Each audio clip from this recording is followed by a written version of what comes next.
हम आज की इस वीडियो में अतिपरवलय यानी कि हाइपरबोला के समीकरण से उसका आलेख यानी कि ग्राफ बनाने का प्रयास करेंगे। तो मान लीजिए जो अतिपरवलय का समीकरण है वह है x माइनस 1 का स्क्वायर बट्टा 16 माइनस वाई प्लस 1 का स्क्वायर बट्टा 4 और बराबर में 1। तो भविष्य में भी हम इस प्रकार के सवाल कर रहे होंगे जिनमें हम समीकरण से ग्राफ बनाएंगे। तो इन्हें करने के दो चरण होते हैं। पहले चरण में हम क्या करते हैं, हम यह पहचानते हैं कि यह शंकु परिच्छेद यानी कॉनिक सेक्शन कौन सा है, और दूसरे चरण में हम उसका आलेख यानी कि ग्राफ बना लेते हैं। तो हमने तो पहले ही कह दिया था कि यहां पर यह एक अतिपरवलय है, तो पहचानने की तो जरूरत यहां पर पड़ी नहीं। और यदि आप पहचानना भी चाहते हैं तो आप देख सकते हैं यहां पर माइनस वाई स्क्वायर का पद है, यानी वाई प्लस 1 का स्क्वायर है, तो वाई स्क्वायर प्रकार का पद आ रहा है, तो यह एक अतिपरवलय होने वाला है। अब उसके पश्चात हमें इसका ग्राफ बनाना है। और यहां पर हम एक चीज यह भी देख सकते हैं कि जो मानक अस्थानांतरित अतिपरवलय होता है उसके केंद्र को थोड़ा सा स्थानांतरित करके लिखा हुआ है। इसका मतलब यह है कि जो अतिपरवलय है उसका रूप तो कुछ ऐसा होगा, एक्स स्क्वायर बट्टा 16 माइनस वाई स्क्वायर बट्टा 4 बराबर में 1। यह मूल बिंदु यानी 0,0 पर केंद्रित होता है। अब हमने क्या किया, इसके केंद्र को थोड़ा सा स्थानांतरित कर दिया है, जिससे हमें यह वाला अतिपरवलय मिल गया है। तो मानक अस्थानांतरित रूप तो यह हो गया अतिपरवलय का, और केंद्र को स्थानांतरित करके हमें नया अतिपरवलय मिल गया। और एक बात हम यहां से यह भी देख सकते हैं कि इन दोनों अतिपरवलयों के लिए जो अनंत स्पर्शियां यानी एसिम्पटोट्स हैं वे एक समान होगी, किंतु स्थानांतरित की हुई होंगी। तो यदि हम केंद्र की बात करें तो यहां पर इस अतिपरवलय का जो केंद्र है उसके निर्देशांक कितने आ जाएंगे, 1, -1। इसे हम ऐसे भी समझ सकते हैं कि x माइनस 1 शून्य कब बनता है, जब x बराबर 1 होगा, तो जो केंद्र है उसका x निर्देशांक 1 बन जाएगा। और इसी प्रकार y प्लस 1 शून्य कब बनता है, जब y का मान -1 आएगा। तो यहां पर जो y निर्देशांक का केंद्र का वह -1 बन गया। तो ये तो इसका केंद्र आ गया। अब यदि हम इस अतिपरवलय की बात करते हैं तो इसका केंद्र भी हमें पता है क्या होता है, मूल बिंदु यानी कि जिसके निर्देशांक होते हैं 0,0। तो ये इसका केंद्र होता है। अब सबसे सरल क्या होगा कि हम इस मानक अस्थानांतरित अतिपरवलय की बात कर लें और उसके पश्चात इसके केंद्र को हम स्थानांतरित कर लेंगे।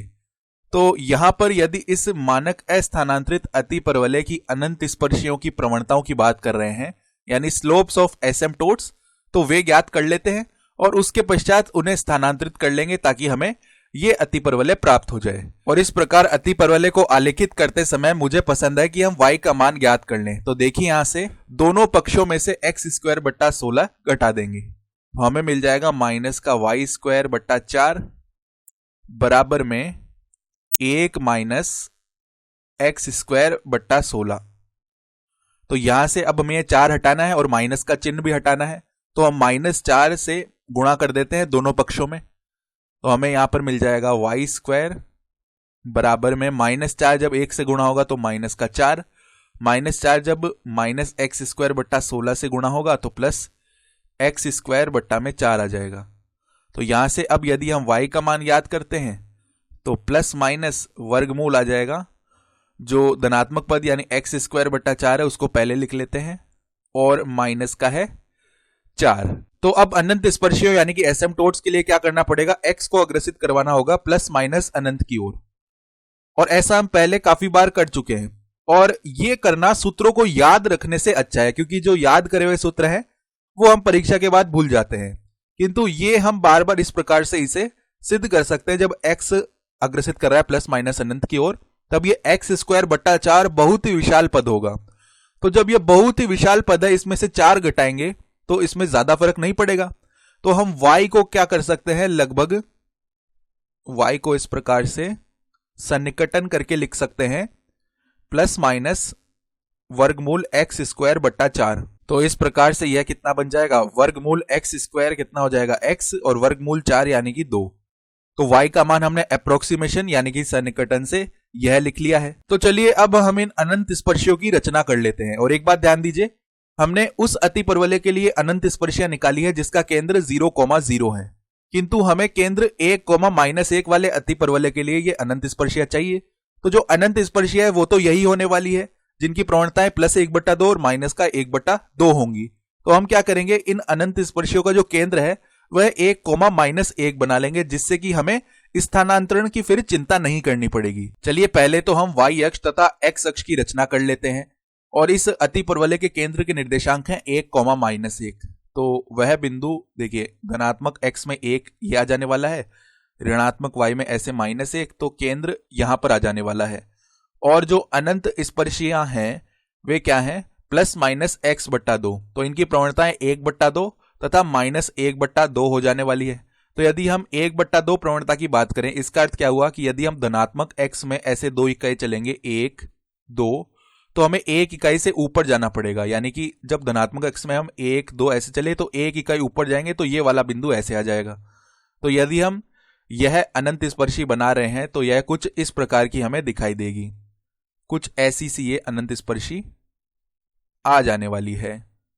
अब इसी प्रकार यदि हम -1/2 प्रवणता वाली अनंत स्पर्शी की बात करें, तो मान लीजिए इस प्रकार से हम ऐसे 1 इकाई नीचे जा रहे हैं, तो यहां पर देखिए -1/2 का अर्थ क्या है कि यदि हम 1, 2 इकाई ऐसे बढ़े तो 1 इकाई हमें नीचे जाना पड़ेगा, यानी ये बिंदु कुछ यहां पे इस प्रकार से आ जाएगा। तो यह अनंत स्पर्शी कुछ इस प्रकार से बन जाने वाली है, और हमने इसको भी थोड़ा आगे बढ़ा लिया है। तो इस प्रकार से ये 2 अनंत स्पर्शी तो हमारे पास बन गई है। अब हम क्या पता करना चाहते हैं, अब हम यह पता करना चाहते हैं कि ये जो अति परवलय है यह एक क्षैतिज अति परवलय यानी कि हॉरिजॉन्टल हाइपरबोला होगा, या एक ऊर्ध्वाधर अति परवलय जिसे हम इंग्लिश में वर्टिकल हाइपरबोला कहते हैं वह होगा। तो इसे पता करने के भी 2 तरीके हैं। पहले हम आसान तरीके की बात कर लेते हैं। यदि हम यहां पर इस पद में देखते हैं और धनात्मक वर्गमूल की बात कर रहे हैं, तो जो y का मान है वो जो हमने यहां पर y का मान सन्निकटन यानी अप्रोक्सीमेट किया है उससे थोड़ा कम आएगा, क्योंकि यहां पर देखिए 4 घट रहा है ना। तो जिस प्रकार हमने सन्निकटन करके y का मान निकाला है अनंत स्पर्शियों के लिए, उससे असल में थोड़ा सा कम आ रहा होगा, क्योंकि यहां पर 4 घट रहा है।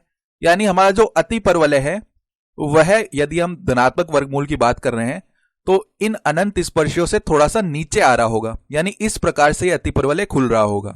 और इसी प्रकार यदि हम ऋणात्मक वर्गमूल की बात करेंगे तो ये इस प्रकार से खुल जाएगा। यानी ये तो हमने यहां पर थोड़ा सा ज्ञान दिया है कि अति परवलय किस प्रकार का हो सकता है। इसे हम दूसरे तरीके से भी देख सकते हैं। किस प्रकार, जैसा कि हमने पिछली वीडियो में बात की थी कि यदि हम अति परवलय के समीकरण में देख रहे हैं और यहां पर x के स्थान पर यदि हम 1 रखते हैं, तो यदि हम x के स्थान पर 1 रखते हैं तो हमें क्या मिलेगा, ये पूरा पद तो शून्य हो जाएगा। y + 1 का जो स्क्वायर है वह -4 के बराबर आएगा, और y + 1 का स्क्वायर जो है वह एक धनात्मक मान होगा, और ये -4 के बराबर तो आ नहीं सकता। इसका अर्थ यह है कि x = 1 हो ही नहीं सकता। तो चलिए अब हम देखते हैं कि क्या हम यहां पर y = -1 रख सकते हैं। तो यदि हम y = -1 की बात करेंगे तो ये पद तो पूरा 0 हो जाएगा, और x - 1 का स्क्वायर 16 के बराबर आ जाएगा। तो इसको हम यहां पर करके देख लेते हैं। x - 1 का स्क्वायर 16 के बराबर, यानी कि वर्गमूल लेने पर x - 1 का जो मान है वह +-4 मिलेगा। तो जो x का मान है वह कितना मिल जाएगा हमें, +-4 और प्लस में 1 आ जाएगा। तो x के मान क्या क्या मिल सकते हैं, यदि हम प्लस का 4 ले रहे हैं तो 5, और यदि हम माइनस का 4 ले रहे हैं तो यहां पर -3। तो इस प्रकार से हमें x के मान मिले। तो हम कह सकते हैं कि हमारे पास यहां से 2 प्रकार के बिंदु मिलेंगे, क्योंकि हमने y का मान क्या रखा है, -1। तो एक तो 5, -1 और एक -3, -1। तो यदि हम यहां पर देखते हैं इस आलेख में, तो 5 कहां पे आ रहा होगा, 1, 2, 3 और इस प्रकार से 4 और यहां पर 5, और -1 यानी ये बिंदु इस प्रकार से आ जाने वाला है। और यदि हम -3 की बात कर रहे हैं तो यहां पर -1, -2 और -3 इस प्रकार से आ रहा होगा, और यहां पर ये -1। तो अब यहां से हम देख सकते हैं, जिस प्रकार हमने पहले बात की थी कि ये अति परवलय इस प्रकार से खुल रहा होगा, तो यहां पर भी देखिए ये 2 बिंदु आ गए हैं जो केंद्र के सबसे करीब है, और अति परवलय कुछ इस प्रकार से ऐसे खुल रहा होगा। तो हम अगर अति परवलय को बनाने का प्रयास करते हैं तो यह अति परवलय कुछ इस प्रकार से बन रहा होगा।